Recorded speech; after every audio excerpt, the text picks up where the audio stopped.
Hi friends, ನಾನು ನನ್ನ ಹಿಂದಿನ ವಿಡಿಯೋದಲ್ಲಿ ಅಮರನಾಥ ಯಾತ್ರೆಗೆ ಹೇಗೆ ಹೋಗಬೇಕು, ಯಾವ ರೂಟಲ್ಲಿ ಹೋಗಬೇಕು, ಹಾಗೆ ಅಲ್ಲಿನ ಫುಡ್ ಫೆಸಿಲಿಟೀಸ್ ಹೇಗಿರುತ್ತೆ, ಸ್ಟೇಯಿಂಗ್ ಫೆಸಿಲಿಟೀಸ್ ಹೇಗಿರುತ್ತೆ, ಇದೆಲ್ಲದರ ಬಗ್ಗೆ ನಿಮಗೆ ಹೇಳಿದ್ದೆ.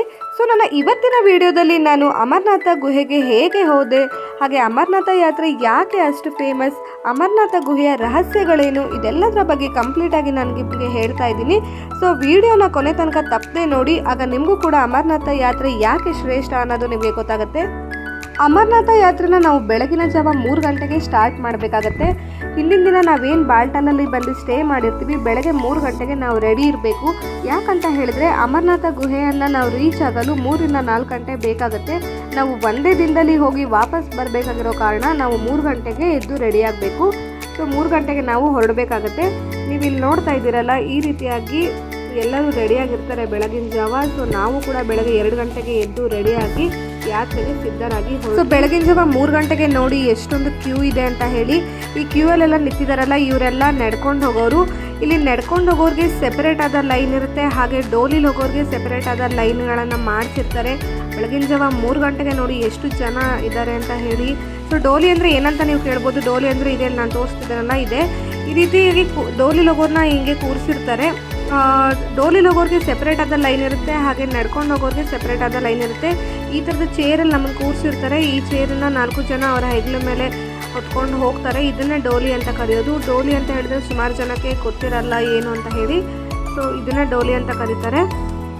ನಾವು ಬೆಳಗ್ಗೆ 3 ಗಂಟೆಗೆ ರೆಡಿಯಾಗಿ ಹೊರಟರು ಕೂಡ ನಾವು ಹೋಗೋಕ್ಕೆ ಆಗಲಿಲ್ಲ. ಯಾಕಂತ ಹೇಳಿದರೆ ತುಂಬಾ ರಶ್ ಇತ್ತು. ನಾವು ಹೋಗಿದ್ದಿನ ನೀವು ಈ ವಿಡಿಯೋದಲ್ಲಿ ನೋಡ್ತಾ ಇದ್ದೀರಾ ಎಷ್ಟು ಜನ ಇದ್ದಾರೆ ಅಂತ ಹೇಳಿ. ಹಾಗಾಗಿ ನಾವು ಸುಮಾರು ಹೊತ್ತು ಇಲ್ಲೇ ವೆಯ್ಟ್ ಮಾಡಬೇಕಾಯಿತು. ಯಾಕಂತ ಹೇಳಿದ್ರೆ ಡೋಲಿ ಹಾಗೆ ನಡ್ಕೊಂಡು ಹೋಗೋರಿಗೆ ಇಬ್ಬರಿಗೂ ಕೂಡ ಒಂದೇ ರೂಟ್ ಇರೋದು, ಒಂದೇ ರೂಟಲ್ಲೇ ನಾವು ಹೋಗಬೇಕು. ಬಟ್ ಈ ರೋಡಲ್ಲಿ ಹೋಗೋದಕ್ಕೆ ತುಂಬ ಸಮಯ ಹಿಡಿಯುತ್ತೆ ನಮಗೆ. ಹಾಗಾಗಿ ನಮಗೆ ತುಂಬ ಹೊತ್ತಾಯಿತು. ನಾವು ಹೋಗೋಷ್ಟೊತ್ತಿಗೆ 5 o'clock ಆಯಿತು. ಸೊ ಫೈನಲಿ 5 o'clockಗೆ ನಾವು ಇಲ್ಲಿಂದ ಹೊರಟ್ವಿ. ನೀವೀಗ ನೋಡ್ತಾ ಇದ್ರಲ್ಲ, ಇದೇ ಥರ ನಮಗೆ ಚೇರಲ್ಲಿ ಅವರು ಕೂರಿಸ್ಕೊಂಡು ಕರ್ಕೊಂಡು ಹೋಗ್ತಾರೆ. ಡೋಲಿಯವರು ಮಾತ್ರ ನಮಗೆ ತುಂಬ ಸೇಫಾಗಿ ಕರ್ಕೊಂಡು ಬರ್ತಾರೆ. ಹಾಗೆ ಕುದುರೆಯವರು ಕೂಡ ಅಷ್ಟೇ. ನಮಗೆ ಯಾವುದೇ ರೀತಿಯ ತೊಂದರೆ ಆಗದೇ ಇರೋ ಹಾಗೆ ನಾವು ಸೇಫಾಗಿ ಹೋಗಿ ಬರೋದು ಇವ್ರ ಜವಾಬ್ದಾರಿಯಾಗಿರುತ್ತೆ. ಹಾಗೆಯೇ ಅವ್ರು ನಮಗೆ ಯಾವುದೇ ಥರ ತೊಂದರೆ ಆಗದೇ ಇರೋ ಹಾಗೆ ಕರ್ಕೊಂಡು ಬರ್ತಾರೆ. ಇನ್ನೊಂದೇನಪ್ಪ ಅಂತ ಹೇಳಿದ್ರೆ, ಅಮರನಾಥ ಯಾತ್ರೆಗೆ ಬರೋರು ಆಲ್ಮೋಸ್ಟ್ ಹಿಂದೂಗಳಾಗಿರ್ತಾರೆ. ಆದರೆ ಇಲ್ಲಿ ನಮ್ಮನ್ನು ಯಾತ್ರೆಗೆ ಕರ್ಕೊಂಡೋಗೋರು ಅಂದರೆ ಡೋಲಿಯವರು, ಕುದುರೆಯವರು ಕಂಪ್ಲೀಟ್ ಮುಸ್ಲಿಮ್ಸ್ ಆಗಿರ್ತಾರೆ. ಆದರೆ ಇಲ್ಲಿ ಯಾವುದೇ ಥರದ ಹಿಂದೂ ಮುಸ್ಲಿಮ್ ಅನ್ನೋ ಭೇದ ಭಾವ ಇರಲ್ಲ. ಅಷ್ಟು ಚೆನ್ನಾಗಿ ನಮಗೆ ಕರ್ಕೊಂಡು ಬರ್ತಾರೆ. ನಿಜವಾಗ್ಲೂ ತುಂಬಾ ಖುಷಿಯಾಗುತ್ತೆ. ನಿಮ್ಮ ಕೈಲಿ ನಡೆಯೋಕ್ಕಾಗಲ್ಲ ಅಂತ ಇದ್ದಾಗ ಮಾತ್ರ ಈ ಡೋಲಿ ಅಥವಾ ಕುದುರೆನ ಯೂಸ್ ಮಾಡಿ. ಇಲ್ಲ ನೀವು ಫಿಟ್ ಇದ್ದೀರಾ, ನೀವು ನಡ್ಕೊಂಡು ಹೋಗ್ಬೋದು ಅಂತ ಹೇಳಿದ್ರೆ ನೀವು ನಡ್ಕೊಂಡೇ ಹೋಗಬಹುದು. ಹಾಗೆ ಈ ಡೋಲಿ ಹಾಗೆ ಕುದುರೆಯಲ್ಲಿ ಹೋಗೋದಕ್ಕೆ ಇಲ್ಲಿನ ಗೌರ್ಮೆಂಟ್ ಒಂದು ಫಿಕ್ಸ್ಡ್ ಅಮೌಂಟ್ ಅಂತ ಅವ್ರು ಫಿಕ್ಸ್ ಮಾಡಿದ್ದಾರೆ. ಸೊ ನೀವು ಡೋಲಿ ಅಥವಾ ಕುದುರೆಯಲ್ಲಿ ಹೋಗೋದಾದರೆ ಅಷ್ಟೇ ಅಮೌಂಟ್ನ ಕೊಟ್ಟು ಹೋಗಬೇಕಾಗತ್ತೆ. ಡೋಲಿಲಿ ಹೋಗೋದಕ್ಕೆ ನೀವು 17,500 ರೂಪಾಯಿ ಕೊಡಬೇಕಾಗತ್ತೆ. ಕುದುರೆಯಲ್ಲಿ ಹೋಗೋದಕ್ಕೆ ನೀವು 4,500 ರೂಪಾಯಿ ಕೊಡಬೇಕಾಗತ್ತೆ. ಇದು ಗೌರ್ಮೆಂಟ್ ಅವರೇ ಫಿಕ್ಸ್ ಮಾಡಿರೋದು. ಸೊ ಇದಕ್ಕಿಂತ ಕಡಿಮೆ ಅವರು ಬರೋದಿಲ್ಲ. ನೀವು ಬಾರ್ಗಿನ್ ಮಾಡಿದ್ರು ಕೂಡ ಅವರು ಅದಕ್ಕಿಂತ ಕಡಿಮೆ ಬರೋದು ಡೌಟು. ಹಾಗೆ ಆ ಅಮೌಂಟ್ಗಿಂತ ಹೆಚ್ಚಿಗೆ ಕೇಳಿದ್ರೆ ನೀವು ಕೊಡೋ ಅವಶ್ಯಕತೆ ಇರಲ್ಲ. ಯಾಕಂದರೆ ಗೌರ್ಮೆಂಟ್ ಫೀಸೇ ಅಲ್ಲಿ 17,500 ಇದೆ ಡೋಲಿಗೆ, ಹಾಗೆ ಕುದುರೆಗೆ 4,500 ಇದೆ. ನೀವು ಆ ಅಮೌಂಟ್ನ ಕೊಟ್ಟು ಹೋಗಬಹುದು. ಹಾಗೆ ಅಮರನಾಥ ಯಾತ್ರೆಗೆ ಹೋಗ್ತಾ ಇದ್ದೀವಿ ಅಂತ ಹೇಳಿದ್ರೆ, ಪರ್ಸ್ನಲಿ ಇದು ನನ್ನ ಎಕ್ಸ್ಪೀರಿಯೆನ್ಸ್ ನಾನು ಹೇಳ್ತಿರೋದು. ತುಂಬ ಜನ ನನಗೆ ನೀನು ಯಾಕೆ ಹೋಗ್ತಾ ಇದೆಯಾ, ಅದು ಏಜ್ ಆದವ್ರು ಹೋಗುವಂಥ ಒಂದು ಜಾಗ, ನೀನು ಇವಾಗಲೇ ಯಾಕೆ ಹೋಗ್ತಾ ಇದೆಯಾ, ಏಜ್ ಆದಮೇಲೆ ಹೋಗು, ಈ ಥರ ಸುಮಾರು ಜನ ನನಗೆ ಹೇಳಿದರು. ಬಟ್ ನಿಜವಾಗ್ಲೂ ಹೇಳ್ತೀನಲ್ಲ, ಈ ಅಮರನಾಥ ಯಾತ್ರೆಗೆ ಹೋಗ್ಬೇಕಂದ್ರೆ ನಾವು ಯಂಗಾಗಿದ್ದಾಗಲೇ ಹೋಗಬೇಕು. ಆವಾಗಲೇ ನಮಗೆ ಇಲ್ಲಿನ ಒಂದು ಬ್ಯೂಟಿನ ಎಂಜಾಯ್ ಮಾಡೋಕ್ಕಾಗೋದು. ಏಜ್ ಆದವ್ರಿಗೆ ಈ ಯಾತ್ರೆ ನಿಜವಾಗ್ಲೂ ಕಷ್ಟ ಆಗೋದು. ಯಾತ್ರೆ ಅಂತ ಹೇಳಿದ ತಕ್ಷಣ ಅದು ಕೇವಲ ಏಜ್ ಆದವ್ರು ಹೋಗಬೇಕು ಅನ್ನೋದು ಯಾವುದೇ ಥರದ ರೂಲ್ಸ್ ಇಲ್ಲ. ಈ ಯಾತ್ರೆ ಕಂಪ್ಲೀಟಾಗಿ ಅಡ್ವೆಂಚರಸ್ ಆಗಿದೆ. ಇದು ಯಂಗ್ ಆಗೋರಿಗೆ ನಿಜವಾಗ್ಲೂ ಕರೆಕ್ಟಾಗಿರುವಂಥ ಜಾಗ. ನಾವು ಎಷ್ಟೋ ಜನ ಯಂಗ್ಸ್ಟರ್ಸ್ ಟ್ರೆಕ್ಕಿಂಗ್ ಮಾಡಬೇಕು ಅಂತ ತುಂಬ ಪ್ಲೇಸಸ್ಗಳಿಗೆ ಹೋಗ್ತೀವಿ. ಬಟ್ ನಿಜವಾಗ್ಲೂ ಈ ಥರದ ಪ್ಲೇಸಸ್ಗೆ ನೀವು ಟ್ರೆಕ್ಕಿಂಗ್ ಮಾಡಿ, ಈ ಥರದ ಪ್ಲೇಸಸ್ಗೆ ವಿಸಿಟ್ ಮಾಡಿ, ನಿಜವಾಗ್ಲೂ ಎಷ್ಟು ಚೆನ್ನಾಗಿದೆ ಅಂತ ಹೇಳಿದ್ರೆ, ನಾವು ಅಮರನಾಥ ಗುಹೆಗೆ ಹೋಗೋ ತನಕನೂ ನಮಗೆ ಎಂತೆಂಥ ಬ್ಯೂಟಿಫುಲ್ ಆದಂಥ ವ್ಯೂ ಸಿಗುತ್ತೆ ಅಂದರೆ, ಎಷ್ಟು ಒಳ್ಳೊಳ್ಳೆ ಸ್ಪಾಟ್ಗಳು ಸಿಗುತ್ತೆ ಅಂದರೆ ನಾನು ವಿಡಿಯೋದಲ್ಲಿ ನೀವು ಮುಂದೆ ನೋಡ್ತಾ ಹೋಗ್ತೀವಿ. ಈ ಅಮರನಾಥ ಯಾತ್ರೆಗೆ 13 ವರ್ಷಕ್ಕಿಂತ ಚಿಕ್ಕವರು ಹಾಗೆ 70 ವರ್ಷ ಮೇಲ್ಪಟ್ಟವರು ಬರುವಂತಿಲ್ಲ.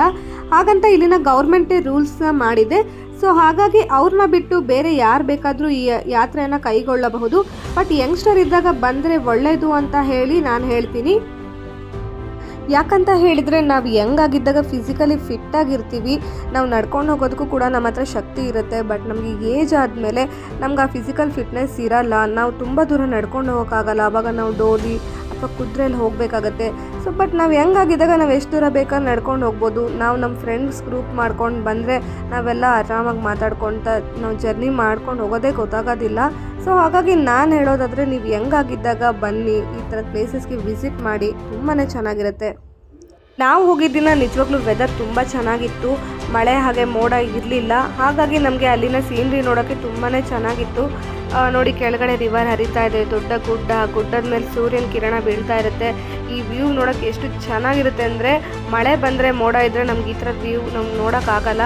ನಿಜವಾಗ್ಲೂ ನಾನು ಲಕ್ಕಿ ಅಂತ ಹೇಳ್ತೀನಿ. ನಾವು ಹೋಗಿದ್ದೀನ, ಅದಕ್ಕೆ ಯಾವುದೇ ಥರ ತೊಂದರೆ ಆಗಲಿಲ್ಲ ನಮಗೆ. ನಾವು ಹೋಗಿ ಬರೋ ತನಕ ಕೂಡ ವೆದರ್ ತುಂಬ ಚೆನ್ನಾಗಿತ್ತು. ಹಾಗಾಗಿ ನಮಗೆ ಅಲ್ಲಿನ ಪ್ಲೇಸಸ್ನ ನೋಡೋದಕ್ಕೆ ತುಂಬಾ ಹೆಲ್ಪ್ ಆಯಿತು. ನೀವು ನೋಡ್ತಾ ಇದ್ದೀರಲ್ಲ ನೋಡಿ, ಎಷ್ಟು ಚೆನ್ನಾಗಿ ಕಾಣ್ತಾ ಇದೆ. ಈ ಥರ ಮಳೆ ಇದ್ದರೆ ಇದನ್ನು ನಮ್ಗೆ ನೋಡೋಕ್ಕಾಗಲ್ಲ. ನಾವು ಜರ್ನಿ ಮಾಡಬೇಕಾದ್ರೆ ನಮಗೆ ಸುಸ್ತಾಯಿತು ಅಂತ ಹೇಳಿದ್ರೆ ಇಲ್ಲಿ ನೋಡಿ, ಈ ಥರ ಶಾಪ್ಸ್ಗಳಿರುತ್ತೆ. ನಮಗೆ ಎಲ್ಲಿ ಸುಸ್ತಾಗುತ್ತೆ ನಾವು ಅಲ್ಲಿ ಸ್ಟಾಪ್ ಮಾಡಿಬಿಟ್ಟು ನಾವು ಏನಾದರೂ ಫುಡ್ಡನ್ನು ತೊಗೊಂಡ್ಬಿಟ್ಟು ತಿಂದು ನಾವು ರೆಸ್ಟ್ ಮಾಡಿ ಮತ್ತೆ ಹೊರಡ್ಬೋದು. ಈ ಥರ ಸಾಕಷ್ಟು ಶಾಪ್ಸ್ಗಳು ನಿಮಗೆ ಸಿಗುತ್ತೆ. ನಾನು ನನ್ನ ಹಿಂದಿನ ವೀಡಿಯೋದಲ್ಲಿ ನಿಮಗೆ ತೋರಿಸಿದ್ದೆ, ಫುಡ್ ಸ್ಟಾಲ್ಗಳಿರುತ್ತೆ, ಫ್ರೀ ಫುಡ್ ಸ್ಟಾಲ್ಗಳು. ಆ ಥರ ಫುಡ್ ಸ್ಟಾಲ್ಗಳು ಇಲ್ಲೂ ಇರುತ್ತೆ. ನೀವು ದೇವಸ್ಥಾನಕ್ಕೆ ಹೋಗೋ ತನಕನೂ ನಿಮಗೆ ಮಧ್ಯದಲ್ಲಿ ಇರುತ್ತೆ. ನಿಮ್ಗೆ ಎಲ್ಲಿ ಹಶ್ವಾಗುತ್ತೆ, ನಿಮ್ಗೆ ಎಲ್ಲಿ ರೆಸ್ಟ್ ತೊಗೊಳ್ಬೇಕು ಅನಿಸುತ್ತೆ ಅಲ್ಲಿ ನೀವು ಸ್ಟಾಪ್ ಮಾಡಿ ನೀವು ಫುಡ್ ತಿನ್ಬೋದು, ಇಲ್ಲ ರೆಸ್ಟ್ ತೊಗೊಳ್ಬೋದು. ಆಮೇಲೆ ಮತ್ತೆ ನಿಮ್ಮ ಯಾತ್ರೆನ ನೀವು ಸ್ಟಾರ್ಟ್ ಮಾಡ್ಬೋದು. ಇಲ್ಲಿನ ರೋಡ್ಸ್ ನೋಡಿ ಹೇಗಿದೆ ಅಂತ ಹೇಳಿಬಿಟ್ಟು, ನಾವು ಬರೋ ಹಿಂದಿನ 2 ದಿನ ಇಲ್ಲಿ ತುಂಬ ಮಳೆ ಆಗಿತ್ತು. ಹಾಗಾಗಿ ರೋಡ್ ಫುಲ್ಲು ಕೆಸರಾಗಿಬಿಟ್ಟಿತ್ತು. ಈ ಕೆಸರು ರೋಡಲ್ಲಿ ಆ ಕುದುರೆಗೆ ಹೋಗೋದಕ್ಕೆ ಎಷ್ಟು ಕಷ್ಟ ಆಗ್ತಿದೆ ಅಂತ ನೀವೇ ನೋಡಿ. ನನ್ನ ಒಂದು ಸಜೆಷನ್ ಏನಪ್ಪ ಅಂತ ಹೇಳಿದರೆ, ನೀವು ಈ ಯಾತ್ರೆಗೆ ಕುದುರೆನ ಬಳಸಬೇಡಿ. ನಿಮ್ಮ ಕೈಲಿ ಎಷ್ಟು ದೂರ ಆಗುತ್ತೆ ಅಷ್ಟು ದೂರ ನೀವು ನಡ್ಕೊಂಡು ಹೋಗೋಕ್ಕೆ ಟ್ರೈ ಮಾಡಿ. ಇಲ್ಲ ನಿಮ್ಮ ಕೈಲಿ ಇನ್ನು ನಡ್ಕೊಂಡು ಹೋಗೋಕ್ಕೆ ಆಗೋದೇ ಇಲ್ಲ ಅಂತ ಹೇಳಿದಾಗ ಮಾತ್ರ ನೀವು ಕುದುರೆ ಅಥವಾ ಡೋಲಿನ ಯೂಸ್ ಮಾಡಿ. ಯಾಕಂದರೆ ತುಂಬ ಕೆಸರಾಗಿರುತ್ತೆ, ನಮಗೆ ನಡ್ಕೊಂಡು ಹೋಗೋಕ್ಕೆ ತುಂಬ ಕಷ್ಟ. ಅದರಲ್ಲಿ ಆ ಕುದುರೆ ನೋಡಿ ಕಾಲು ಫುಲ್ ಜಾರ್ತಾ ಇರುತ್ತೆ. ಇದನ್ನು ನೋಡೋಕೆ ತುಂಬ ಬೇಜಾರಾಗುತ್ತೆ. ಇದೊಂದು ಸಜೆಷನ್ ನೋಡಿ, ನಿಮ್ಗೆ ಎಷ್ಟಾಗುತ್ತೆ ಅಷ್ಟು ದೂರ ನಡ್ಕೊಂಡು ಹೋಗಿ. ಇನ್ನು ನಿಮ್ಮ ಕೈಯಲ್ಲಿ ಆಗೋದೇ ಇಲ್ಲ ಅಂದರೆ ಮಾತ್ರ ಕುದುರೆನ ಬಳಸಿ. ನೋಡಿ, ಇಲ್ಲೂ ಕೂಡ ನಮ್ಮ ಇಂಡಿಯನ್ ಆರ್ಮಿಯವರು ನಮಗೆ ಪ್ರೊಟೆಕ್ಷನ್ ಕೊಡ್ತಾ ಇರ್ತಾರೆ. ನಾವು ದೇವಸ್ಥಾನಕ್ಕೆ ಮೇಲ್ಗಡೆ ಹೋಗಿ ಬರುವ ತನಕನೂ ಕೂಡ ಎಲ್ಲ ಕಡೆನೂ ನಮ್ಮ ಇಂಡಿಯನ್ ಆರ್ಮಿಯವರು ಹೀಗೆ ನಮಗೆ ಪ್ರೊಟೆಕ್ಷನ್ ಕೊಡ್ತಾ ಇರ್ತಾರೆ. ಸೇಫಾಗಿ ನಾವು ಮೇಲ್ಗಡೆ ಹೋಗಿ ದೇವರ ದರ್ಶನ ಮಾಡಿಕೊಂಡು ವಾಪಸ್ ಬರ್ಬೋದು. ಯಾವುದೇ ಥರದ ತೊಂದರೆ ಕೂಡ ನಮಗೆ ಆಗೋದಿಲ್ಲ. ಈ ಅಮರನಾಥ ಯಾತ್ರೆ ಯಾಕೆ ಇಷ್ಟು ಫೇಮಸ್, ಯಾಕೆ ಇಷ್ಟೊಂದು ಜನ ಇಲ್ಲಿಗೆ ಬರ್ತಾರೆ, ಹಾಗೂ ಈ ಗುಹೆಯ ರಹಸ್ಯ ಏನೆಂಬುದನ್ನು ನಾನೀಗ ತಿಳಿಸ್ಕೊಡ್ತೀನಿ. ಈ ಅಮರನಾಥ ಗುಹೆಯು ಸಮುದ್ರ ಮಟ್ಟದಿಂದ ಸುಮಾರು 12,756 ಅಡಿ ಎತ್ತರದಲ್ಲಿದೆ. ಹಾಗೆ ಬೇಸಿಗೆಯಲ್ಲಿ ಹೊರತುಪಡಿಸಿ ವರ್ಷದ ಬಹುಪಾಲು ಇದು ಹಿಮದಿಂದಲೇ ಕೂಡಿರುತ್ತೆ.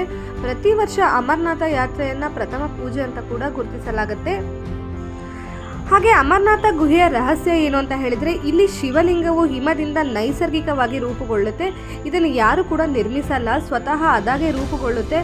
ಹಾಗಾಗಿ ಈ ಅಮರನಾಥವನ್ನು ಬಾಬಾ ಬರ್ಫಾನಿ ಅಂತ ಕೂಡ ಕರೀತಾರೆ. ಪಾರ್ವತಿ ದೇವಿಯ ಶಕ್ತಿಪೀಠವು ಅಮರನಾಥ ಗುಹೆಯಲ್ಲಿದೆ. ಇದು 51 ಶಕ್ತಿಪೀಠಗಳಲ್ಲಿ ಒಂದಾಗಿದೆ. ಇಲ್ಲಿ ಭಗವತಿ ದೇವಿಯ ಕಂಠ ಅಂದರೆ ಕೊರಳು ಬಿದ್ದಿದೆ ಅಂತ ಕೂಡ ಹೇಳಲಾಗುತ್ತೆ.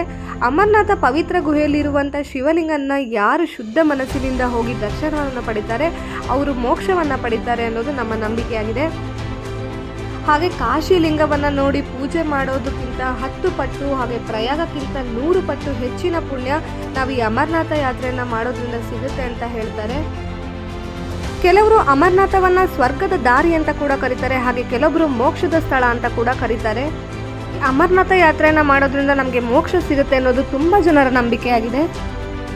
ದಂತಕಥೆಗಳ ಪ್ರಕಾರ ಹಿಂದೂ ಧರ್ಮದ ಪ್ರಸಿದ್ಧ ಋಷಿ ಭೃಗುಮುನಿ ಈ ಪವಿತ್ರ ಸ್ಥಳವನ್ನು ಕಂಡುಹಿಡಿದು ಅಂತ ಹೇಳ್ತಾರೆ. ಆ ಸಮಯದಲ್ಲಿ ಇಡೀ ಕಾಶ್ಮೀರ ಕಣಿವೆಯು ನೀರಿನಿಂದ ಮುಳುಗಿತ್ತು ಮತ್ತು ಇನ್ನೊಬ್ಬ ಶಕ್ತಿಯುತ ಋಷಿ ಕಶ್ಯಪ್ ಮುನಿಯು ತನ್ನ ದೈವಿಕ ಶಕ್ತಿಯಿಂದ ನೀರನ್ನು ಬರಿದು ಮಾಡಿದನು ಅಂತ ಕೂಡ ನಂಬಲಾಗುತ್ತೆ. ಈಗ ನಾವು ನಮ್ಮ ಅರ್ಧದಷ್ಟು ದಾರಿನ ನಾವು ಪ್ರಯಾಣಿಸಿ ಬಂದಿದ್ದೀವಿ. ನೀವು ನೋಡ್ತಾ ಇದ್ದೀರಲ್ಲ, ಈಗ ನಾವು ಅರ್ಧದಷ್ಟು ಪ್ರಯಾಣ ಮಾಡ್ಕೊಂಡು ಬಂದಿದ್ದೀವಿ. ಇಲ್ಲಿ ನೋಡ್ತಾ ಇದ್ದೀರಲ್ಲ, ಚಿಕ್ಕ ಚಿಕ್ಕ ಟೆಂಟ್ಗಳು ಕಾಣ್ತಾ ಇದೆಯಲ್ಲ, ಇದೆಲ್ಲ ಫುಡ್ ಸ್ಟಾಲ್ಸ್ ಆಗಿರುತ್ತೆ. ನಮಗೆ ಈಗ ಅಷ್ಟು ದೂರದಿಂದ ನಾವು ಬಂದಿರ್ತೀವಿ, ನಮಗೆ ತುಂಬ ಸುಸ್ತಾಗಿರುತ್ತಲ್ಲ, ಆವಾಗ ನಾವಿಲ್ಲಿ ರೆಸ್ಟ್ ಮಾಡ್ಬೋದು, ಇಲ್ಲಿ ಫುಡ್ ತಿನ್ಬೋದು. ಹಾಗೆ ನಾವಿಲ್ಲಿ ಸ್ವಲ್ಪ ರೆಸ್ಟ್ ಮಾಡಿ ಹೊರಡ್ಬೋದು. ಯಾಕಂದರೆ ತುಂಬ ದೂರದಿಂದ ನಡ್ಕೊಂಡು ಬಂದಿರ್ತಾರಲ್ವ, ಹಾಗಾಗಿ ಸುಸ್ತಾಗಿರುತ್ತೆ. ಇದೇ ಥರದ ಟೆಂಟ್ಗಳು ನಿಮಗೆ ಮುಂದೆ ಹೋಗ್ತಾ ಹಾಗೆ ರೋಡಲ್ಲಿ ಸಿಗುತ್ತೆ. ನಿಮ್ಗೆ ಎಲ್ಲಿ ಬೇಕಾದರೂ ನೀವು ರೆಸ್ಟ್ ಮಾಡಿಕೊಂಡು ನಿಮ್ಮ ಜರ್ನಿನ ನೀವು ಕಂಟಿನ್ಯೂ ಮಾಡ್ಬೋದು. ನಮ್ಮ ಪುರಾಣಗಳು ಅಮರನಾಥ ಬಗ್ಗೆ ಏನು ಹೇಳುತ್ತೆ ಅಂತ ಹೇಳಿದ್ರೆ, ಹಿಂದೆ ಶಿವನು ಪಾರ್ವತಿಗೆ ಅಮರತ್ವದ ರಹಸ್ಯವನ್ನು ಹೇಳಬೇಕು ಅಂತ ಹೇಳಿ ಇಲ್ಲಿಗೆ ಕರ್ಕೊಂಡು ಬರ್ತಾನೆ. ಹಾಗೆ ಆ ರಹಸ್ಯವನ್ನು ಹೇಳಬೇಕಾದ್ರೆ ಯಾರೂ ಕೂಡ ಇರಬಾರ್ದಾಗಿತ್ತು. ಹಾಗಾಗಿ ಶಿವನು ಪಾರ್ವತಿಯನ್ನು ಈ ಸ್ಥಳಕ್ಕೆ ಕರ್ಕೊಂಡು ಬರ್ತಾನೆ ಅಂತ ನಂಬಲಾಗುತ್ತೆ. ಹಾಗೆ ಈ ರಹಸ್ಯವನ್ನು ಹೇಳಬೇಕಾದ್ರೆ ಅಲ್ಲಿ 2 ಪಾರಿವಾಳಗಳಿರುತ್ತೆ. ಆ ಪಾರಿವಾಳಗಳು ಈ ರಹಸ್ಯವನ್ನು ಕೇಳಿಸ್ಕೊಂಡಿರ್ತವೆ. ನಿಜವಾಗ್ಲೂ ಅಚ್ಚರಿಯ ಸಂಗತಿ ಏನಂತ ಹೇಳಿದ್ರೆ, ಇವತ್ತು ಕೂಡ ನಾವು ಅಮರನಾಥ ಗುಹೆಗೆ ಹೋದಾಗ ನಮಗೆ ಪಾರಿವಾಳಗಳು ಕಾಣಿಸೋಕ್ಕೆ ಸಿಗುತ್ತೆ. ಇದು ಮಾತ್ರ ತುಂಬ ನಂಬಕ್ಕೆ ಆಗಲ್ಲ, ಯಾಕಂದರೆ ಪುರಾಣಗಳಲ್ಲಿ ಪಾರಿವಾಳಗಳ ಇತ್ತು ಅಂತ ಹೇಳೋದು ಓಕೆ, ಬಟ್ ಇವಾಗಲೂ ಕೂಡ ನಾವು ಹೋದಾಗಲೂ ಕೂಡ ನಾವು ಆ ಪಾರಿವಾಳಗಳನ್ನು ನೋಡಿದ್ವಿ. ಹಾಗಾಗಿ ಅಮರನಾಥ ಯಾತ್ರೆಯನ್ನು ಮಾಡೋದ್ರಿಂದ 23 ಪುಣ್ಯಕ್ಷೇತ್ರಗಳಿಗೆ ಹೋದಷ್ಟು ಪುಣ್ಯ ಬರುತ್ತೆ ಅಂತ ಹೇಳ್ತಾರೆ. ನೋಡಿ, ನಾವು ಹೋಗಬೇಕಾದ್ರೆ ಎಷ್ಟೆಷ್ಟು ಒಳ್ಳೊಳ್ಳೆ ವ್ಯೂಸ್ ಸಿಗುತ್ತೆ ಅಂತ ನಾನು ನಿಮ್ಗೆ ಹೇಳಿದ್ದೆ. ನೋಡಿ, ಇಲ್ಲೊಂದು ಫಾಲ್ಸ್ ಇದೆ, ಎಷ್ಟು ಚೆನ್ನಾಗಿದೆ. ಇದು ನಾವು ಅಮರನಾಥಕ್ಕೆ ಹೋಗಬೇಕಾದ್ರೇ ಸಿಗುತ್ತೆ. ನಾನು ಕೂಡ ಇಲ್ಲಿ ಹೋಗಿ ಸ್ವಲ್ಪ ಆಟಾಡಿ ಹೋದೆ. ನೋಡಿ, ತುಂಬ ಚೆನ್ನಾಗಿತ್ತು ಈ ಫಾಲ್ಸ್ ಮಾತ್ರ. ಅಮರನಾಥ ಯಾತ್ರೆಗೆ ನಾವು ಹೆಲಿಕಾಪ್ಟ್ರಲ್ಲಿ ಕೂಡ ಹೋಗಬಹುದು. ಮುಂಚಿತರಣಿಯಿಂದ ಹೆಲಿಕಾಪ್ಟರ್ ಅವೈಲಬಿಲಿಟಿ ಇರುತ್ತೆ, ಬಟ್ ಅದು ಗುಹೆ ತನಕ ಹೋಗಲ್ಲ. ಗುಹೆಯಿಂದ ಒಂದು 6 ಕಿಲೋಮೀಟರ್ ಹಿಂದೆನೇ ಅದನ್ನು ಸ್ಟಾಪ್ ಮಾಡ್ತಾರೆ. ಆಮೇಲೆ ನೀವು 6 ಕಿಲೋಮೀಟರ್ ನಡ್ಕೊಂಡು ಹೋಗಬೇಕಾಗತ್ತೆ. ಆದರೆ ನಾನು ನಿಮಗೆ ಹೆಲಿಕಾಪ್ಟರ್ ಸಜೆಷನ್ ಮಾಡಲ್ಲ. ಯಾಕಂತ ಹೇಳಿದರೆ, ನೀವು ಹೆಲಿಕಾಪ್ಟ್ರಲ್ಲಿ ಹೋಗಬೇಕು ಅಂತ ಹೇಳಿದರೆ ತುಂಬ ದಿನಗಳ ಮುಂಚೆನೇ ನೀವು ಬುಕ್ಕಿಂಗ್ ಮಾಡಿಸ್ಬೇಕಾಗತ್ತೆ. ಹಾಗೆ ಸಾಕಷ್ಟು ಜನ ಬುಕ್ಕಿಂಗ್ ಮಾಡಿಸಿರ್ತಾರೆ. ಇನ್ ಕೇಸ್ ವೆದರ್ ಏನಾದ್ರು ಚೇಂಜ್ ಆಯಿತು, ಅಲ್ಲಿನ ವೆದರ್ ಕಂಡೀಷನ್ ಚೇಂಜ್ ಆಯಿತು, ಮಳೆ ಬಂತು ಅಂತ ಹೇಳಿದರೆ ಹೆಲಿಕಾಪ್ಟ್ರಲ್ಲಿ ಹೋಗೋಕ್ಕಾಗಲ್ಲ. ಇವತ್ತು ನಾವು ಬುಕ್ ಮಾಡಿದ್ದೀವಿ ಅಂತ ಹೇಳಿದರೆ, ಇವತ್ತು ಮಳೆ ಬಂತು ಅಂದರೆ ನಾವು ಇವತ್ತಿನ ನಮ್ಮ ಯಾತ್ರೆನ ಅವರು ರದ್ದು ಮಾಡ್ತಾರೆ. ನಾಳೆ ಅಥವಾ ನಾಡಿದ್ದಿಗೆ ಮತ್ತೆ ಅವರು ಮುಂದಕ್ಕೆ ಹಾಕ್ತಾರೆ. ಹಾಗಾಗಿ ನಾವು ಒಂದು ದಿನ ಅಂದ್ಕೊಂಡು ಬಂದರೆ ಮತ್ತೆ ಅಲ್ಲಿ ಏನಾಗುತ್ತೆ ಅಂತ ನಾವು ಹೇಳೋಕ್ಕಾಗಲ್ಲ. ಹಾಗಾಗಿ ನಾನು ನಿಮಗೆ ಹೆಲಿಕಾಪ್ಟರ್ನ ಸಜೆಸ್ಟ್ ಮಾಡಲ್ಲ. ಡೋಲಿ ಕುದುರೆ ಓಕೆ ಅಂತ ನಾನು ಹೇಳ್ತೀನಿ. ಕಾಶ್ಮೀರ ಹಾಗೆ ಅಮರನಾಥಲ್ಲಿ ಪ್ರೀಪೇಯ್ಡ್ ಸಿಮ್ಗಳು ವರ್ಕ್ ಆಗಲ್ಲ, ಪೋಸ್ಟ್ ಪೇಯ್ಡ್ ಸಿಮ್ ಮಾತ್ರ ವರ್ಕ್ ಆಗೋದು. ಹಾಗಾಗಿ ನೀವೇನಾದರೂ ಅಮರನಾಥ್ ಅಥವಾ ಕಾಶ್ಮೀರ್ಗೆ ಹೋಗಬೇಕಂತ ಇದ್ದರೆ ನೀವು ನಿಮ್ಮ ಸಿಮ್ನ ಪೋಸ್ಟ್ ಪೇಯ್ಡ್ಗೆ ಕನ್ವರ್ಟ್ ಮಾಡಿ ತೊಗೊಂಡೋಗಿ. ಜಿಯೋ ಮತ್ತು ಏರ್ಟೆಲ್ ನೆಟ್ವರ್ಕು ಅಲ್ಲಿ ಚೆನ್ನಾಗಿದೆ. ಅಮರನಾಥಲ್ಲೂ ಕೂಡ ಅಷ್ಟೇ ಜಿಯೋ ಮತ್ತು ಏರ್ಟೆಲ್ ವರ್ಕ್ ಆಗುತ್ತೆ. ಸೊ ನೀವು ಜಿಯೋ ಮತ್ತು ಏರ್ಟೆಲ್ ಸಿಮ್ನ ತೊಗೊಂಡೋಗಿ. ಯಾತ್ರಾರ್ಥಿಗಳಿಗೆ ವೈದ್ಯಕೀಯ ಸೇವೆಗಳು ಸುಲಭವಾಗಿ ಅಲ್ಲಿ ಲಭ್ಯ ಇರುತ್ತೆ. ತುರ್ತು ಸಹಾಯ ಕೇಂದ್ರಗಳು, ವೈದ್ಯಕೀಯ ಸಹಾಯ ಕೇಂದ್ರಗಳು ಮತ್ತು ಆಸ್ಪತ್ರೆಗಳು ಅಮರನಾಥ ದೇವಸ್ಥಾನಕ್ಕೆ ಹೋಗುವ ಮಾರ್ಗದಲ್ಲಿ ನಮಗೆ ಸಿಗುತ್ತೆ. ಇನ್ ಕೇಸ್ ನಮಗೇನಾದ್ರು ಹೆಲ್ತ್ ಇಶ್ಯೂ ಆಯಿತು ಅಂತ ಹೇಳಿದರೆ ನಾವಲ್ಲಿ ವೈದ್ಯಕೀಯ ಸಹಾಯವನ್ನು ತಗೊಳ್ಬಹುದು. ಹಾಗೆ ನಮಗೆ ಅಲ್ಲೇನಾದರೂ ಹೆಲ್ತ್ ಇಶ್ಯೂ ಆಯಿತು ಅಂತ ಹೇಳಿದರೆ ಅಲ್ಲಿ ನಮ್ಮ ಆರ್ಮಿಯವರು ಇರ್ತಾರೆ. ಅವರು ಸಡನ್ನಾಗಿ ಆ್ಯಕ್ಷನ್ ತೊಗೊತಾರೆ, ನಮ್ಮನ್ನು ಕರ್ಕೊಂಡು ಹೋಗ್ಬಿಟ್ಟು ಹಾಸ್ಪಿಟಲ್ಗೆ ಕರ್ಕೊಂಡು ಹೋಗ್ತಾರೆ. ಸೊ ಯಾವುದೇ ಥರದ ಟೆನ್ಷನ್ ಬೇಡ. ಹಾಗೆ ನೀವು ಅಮರನಾಥ ಯಾತ್ರೆಗೆ ಹೋಗಬೇಕಾದ್ರೆ ನೀವು ಯಾತ್ರಾ ರಿಜಿಸ್ಟ್ರೇಷನ್ನ ಕಂಪಲ್ಸರಿ ಮಾಡಿಸಲೇಬೇಕು. ಈ ಯಾತ್ರಾ ರಿಜಿಸ್ಟ್ರೇಷನ್ ಮಾಡಿಸಿಲ್ಲ ಅಂತ ಹೇಳಿದರೆ ನೀವು ಹೋಗೋದಕ್ಕೆ ಆಗಲ್ಲ. ಇದು ನೀವು ಆನ್ಲೈನಲ್ಲೂ ಮಾಡ್ಕೊಳ್ಬೋದು, ಇಲ್ಲಾಂದರೆ ಆಫ್ಲೈನಲ್ಲಿ ಕೂಡ ಮಾಡ್ಕೊಳ್ಬೋದು. ಆಫ್ಲೈನಲ್ಲಿ ನಾನು ಹಿಂದಿನ ವೀಡಿಯೋದಲ್ಲಿ ಹೇಳಿದ್ದೆ, ಬ್ಯಾಂಕಲ್ಲಿ ಹೋಗಿ ನಾವು ಪರ್ಮಿಷನ್ ತೊಗೊಳ್ಬೇಕು ಅಂತ, ಹಾಗೆ ಮಾಡಿಸ್ಬೋದು. ಇಲ್ಲಾಂದರೆ ಆನ್ಲೈನಲ್ಲಿ ಮಾಡ್ತೀವಿ ಅಂದರೆ ಆನ್ಲೈನ್ ವೆಬ್ಸೈಟಿಗೆ ಹೋಗಿ ನೀವು ಮಾಡಿಸ್ಬೋದು. ಅಮರನಾಥ ಯಾತ್ರೆಗೆ ಹೋಗಬೇಕಾದ್ರೆ ಸಾಕಷ್ಟು ಬೆಚ್ಚಗಿನ ಉಡುಪುಗಳನ್ನು ತೊಗೊಂಡು ಹೋಗಿ. ಸ್ವೆಟರ್ಗಳು, ಒಳ್ಳೆಯ ಜಾಕೆಟ್ಗಳು, ಹಾಗೆ ಸಾಕ್ಸು, ಮಫ್ಲರ್ ಈ ಥರದ್ದನ್ನೆಲ್ಲ ನೀವು ನಿಮ್ಮ ಜೊತೆ ತೊಗೊಂಡೋಗಿ. ಯಾಕಂತ ಹೇಳಿದ್ರೆ ಅಲ್ಲಿ ತುಂಬ ಚಳಿ ಇರೋದ್ರಿಂದ ಆದಷ್ಟು ಬೆಚ್ಚಗಿನ ಉಡುಪುಗಳನ್ನೇ ತೊಗೊಂಡೋಗಿ. ಮತ್ತೊಂದೇನು ಅಂತ ಹೇಳಿದ್ರೆ, ಅಮರನಾಥಲ್ಲಿ ನಾನು ಹೇಳಿದಾಗೆ ವೆದರ್ ಕಂಡೀಷನ್ ಯಾವಾಗ ಹೇಗಿರುತ್ತೆ ಹೇಳೋಕ್ಕಾಗಲ್ಲ, ಯಾವಾಗ ಮಳೆ ಬರುತ್ತೆ ನಮಗೆ ಗೊತ್ತಿರಲ್ಲ. ಸೊ ಹಾಗಾಗಿ ನಿಮ್ಮ ಜೊತೆ ಛತ್ರಿ ಮತ್ತು ರೈನ್ ಕೋಟ್ನ ಮಿಸ್ ಮಾಡದೆ ತೊಗೊಂಡು ಹೋಗಿ. ಹಾಗೆ ಇಲ್ಲಿನ ರೋಡ್ಗಳನ್ನು ನಿಮ್ಗೆ ತೋರಿಸಿದ್ದೆ, ಫುಲ್ಲು ಹೇಗಿರುತ್ತೆ, ತುಂಬ ಡಿಫಿಕಲ್ಟ್ ರೋಡ್ ಇರೋದ್ರಿಂದ ಒಳ್ಳೆಯ ಒಂದು ಟ್ರೆಕ್ಕಿಂಗ್ ಶೂನ ತೊಗೊಂಡೋಗಿ. ಇದು ತುಂಬಾ ನಮಗೆ ಇಂಪಾರ್ಟೆಂಟು. ಯಾವುದೇ ಕಾರಣಕ್ಕೂ ಸ್ಲಿಪ್ಪರ್ನ ಹಾಕ್ಕೊಂಬರಬೇಡಿ. ಮತ್ತು ನೀವು ಯಾತ್ರೆಗೆ ಬರಬೇಕಾದ್ರೆ ರೈನ್ ಕೋಟ್ ಮತ್ತು ಛತ್ರಿನ ಕಂಪಲ್ಸರಿ ತೊಗೊಂಡು ಬನ್ನಿ. ಯಾಕಂತ ಹೇಳಿದ್ರೆ ಇಲ್ಲಿ ವೆದರ್ ಕಂಡೀಷನ್ ಯಾವಾಗ ಚೇಂಜ್ ಆಗುತ್ತೆ ಅಂತ ಹೇಳೋಕ್ಕಾಗಲ್ಲ. ನಾವು ಹೋಗಿದ್ದಿನ ಕೂಡ ಮಳೆ ಬಂದಿತ್ತು, ಸ್ವಲ್ಪ ಹೊತ್ತಲ್ಲೇ ಬಿಸಿಲು ಬಂದಿತ್ತು. ಹಾಗಾಗಿ ಇಲ್ಲಿ ಯಾವ ಟೈಮಲ್ಲಿ ಹೇಗೆ ಅಂತ ಹೇಳೋಕ್ಕಾಗೋದಿಲ್ಲ. ಸೊ ಹಾಗಾಗಿ ಛತ್ರಿ ಮತ್ತು ಜರ್ಕಿನನ್ನು ಮಾತ್ರ ಮಿಸ್ ಮಾಡದೆ ತೊಗೊಂಡು ಬನ್ನಿ. ಆಲ್ಮೋಸ್ಟ್ ಎಲ್ಲರೂ ಕೂಡ ತರ್ತಾರೆ. ಸೊ ಹಾಗಾಗಿ ನೀವು ಕೂಡ ಅದನ್ನು ತೊಗೊಂಡು ಬನ್ನಿ. ಹಾಗೆ ಕೆಲವೊಂದು ಮೆಡಿಸಿನ್ಗಳನ್ನು ಕೂಡ ನೀವು ನಿಮ್ಮ ಜೊತೆ ತೊಗೊಂಡು ಹೋಗಬೇಕು. ಯಾಕಂತ ಹೇಳಿದ್ರೆ ಅಲ್ಲಿ ನಾವು ಹೆಲ್ತ್ ಕಂಡೀಷನ್ ಹೇಗಿರುತ್ತೆ ನಮ್ಮದು ಹೇಳೋಕ್ಕಾಗಲ್ಲ, ಯಾಕಂದರೆ ವೆದರ್ ಚೇಂಜ್ ಆಗಿರುತ್ತೆ. ಸೊ ಹಾಗಾಗಿ ನೀವು ನಿಮ್ಮ ಜೊತೆ paracetamol tablet, bandages, body pain tablets ಈ ಥರ ಕೆಲವೊಂದು ಮೆಡಿಸಿನ್ಗಳನ್ನು ಕೂಡ ನೀವು ತೊಗೊಂಡು ಹೋಗಬೇಕು. ನಾನು ಅಮರನಾಥ ಗುಹೆಯನ್ನು ರೀಚ್ ಮಾಡೋ ಹತ್ತತ್ರದಲ್ಲೇ ಇದ್ದೀನಿ. ಇಲ್ಲಿಂದ ಸುಮಾರು ಒಂದು 2 ಕಿಲೋಮೀಟ್ರ್ ಇತ್ತು ಅನಿಸುತ್ತೆ. ಸುಮಾರು 14 ಕಿಲೋಮೀಟ್ರ್ಗಳ ಪ್ರಯಾಣ ಮಾಡಿ ಇನ್ನೇನು ಗುಹೆಗೆ ರೀಚ್ ಆಗ್ತಾ ಇದ್ದೀನಿ ಅಂದಾಗ ನಮಗಾಗೋ ಫೀಲೇ ಬೇರೆ. ಯಾಕಂದರೆ ಅಷ್ಟು ಕಷ್ಟ ಇರುತ್ತೆ ಆ ರೋಡಲ್ಲಿ ಬರೋದು. ಅದನ್ನೆಲ್ಲ ಕಷ್ಟಗಳನ್ನೆಲ್ಲ ದಾಟ್ಕೊಂಡು ನಾವು ಇನ್ನೇನು ಹತ್ತತ್ರ ಬರ್ತಾಯಿದ್ದೀವಿ ಅಂದಾಗ ಆ ಫೀಲ್ ಹೇಳೋಕ್ಕೆ ಸಾಧ್ಯ ಇಲ್ಲ. ನೋಡಿ ಎಷ್ಟು ಚೆನ್ನಾಗಿದೆ, ನೋಡಿ ಎಷ್ಟು ಕುದುರೆಗಳಿದೆ, ನೋಡಿ ಇಲ್ಲಿನ ವ್ಯೂ ಹೇಗಿರುತ್ತೆ ಅಂತ ಹೇಳಿದ್ರೆ ಸೂಪರ್ ಆಗಿರುತ್ತೆ. ಇದನ್ನು ನಾನು ವೀಡಿಯೋದಲ್ಲಿ ಕ್ಯಾಪ್ಚರ್ ಮಾಡೋಕ್ಕೆ ಸಾಧ್ಯನೇ ಇಲ್ಲ. ಇದನ್ನು ನೀವು ರಿಯಲಾಗೇ ಬಂದು ನೋಡಬೇಕು. ಯಾಕಂದರೆ ಅಷ್ಟು ದೊಡ್ಡದಾದ ಬೆಟ್ಟ. ದೇವರನ್ನು ನಂಬದೇ ಇರೋರು ಕೂಡ ಈ ಪ್ಲೇಸಿಗೆ ಬಂದಾಗ ಹೌದು ದೇವ್ರು ಇದ್ದಾನೆ ಅಂತ ನಂಬುವಂಥ ಪ್ಲೇಸ್ ಇದು.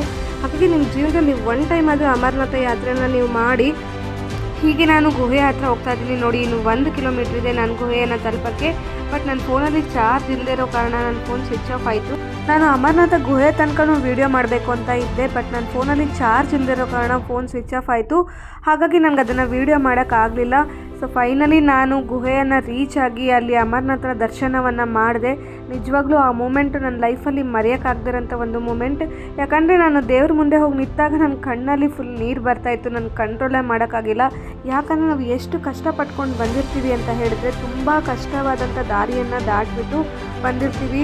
ಆಗ ನಮಗೆ ಆ ದೇವರು ನೋಡಿದಾಗ ನಮಗೆ ಒಂದು ಆಗೋ ಫೀಲ್ ಇದೆಯಲ್ಲ, ಆ ಒಂದು ಸಂತೋಷ ಇದೆಯಲ್ಲ, ಅದು ಕಣ್ಣೀರಿನ ಮೂಲಕ ಹೊರಗಡೆ ಬರುತ್ತೆ. ಅದು ನಿಜವಾಗ್ಲೂ ಪ್ರತಿಯೊಬ್ಬರಿಗೂ ಆ ಥರ ಫೀಲ್ ಆಗೇ ಆಗುತ್ತೆ ಅಲ್ಲಿ ಬಂದಾಗ. ಸೊ ನೀವು ಕೂಡ ನಿಮ್ಮ ಜೀವನದಲ್ಲಿ ಒಮ್ಮೆ ಆದರೂ ಅಮರನಾಥ್ಗೆ ಬನ್ನಿ. ಆ ಒಂದು ಅದ್ಭುತವಾದ ಎಕ್ಸ್ಪೀರಿಯೆನ್ಸ್ನ ನೀವು ಕೂಡ ಪಡ್ಕೊಳ್ಳಿ ಅಂತ ಹೇಳ್ತೀನಿ.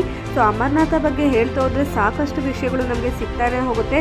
ನನಗೆಷ್ಟು ವಿಷಯಗಳು ತಿಳಿದಿದೆ ಅದಷ್ಟನ್ನು ನಾನು ಈ ವಿಡಿಯೋದಲ್ಲಿ ಹೇಳೋಕ್ಕೆ ಟ್ರೈ ಮಾಡಿದ್ದೀನಿ. ಇನ್ನೂ ಹೆಚ್ಚಿನ ಮಾಹಿತಿಗಳೊಂದಿಗೆ ಮುಂದಿನ ವಿಡಿಯೋದಲ್ಲಿ ನಿಮಗೆ ಸಿಗ್ತೀನಿ. ಅಲ್ಲಿ ತನಕ ಬಾಯ್ ಬಾಯ್.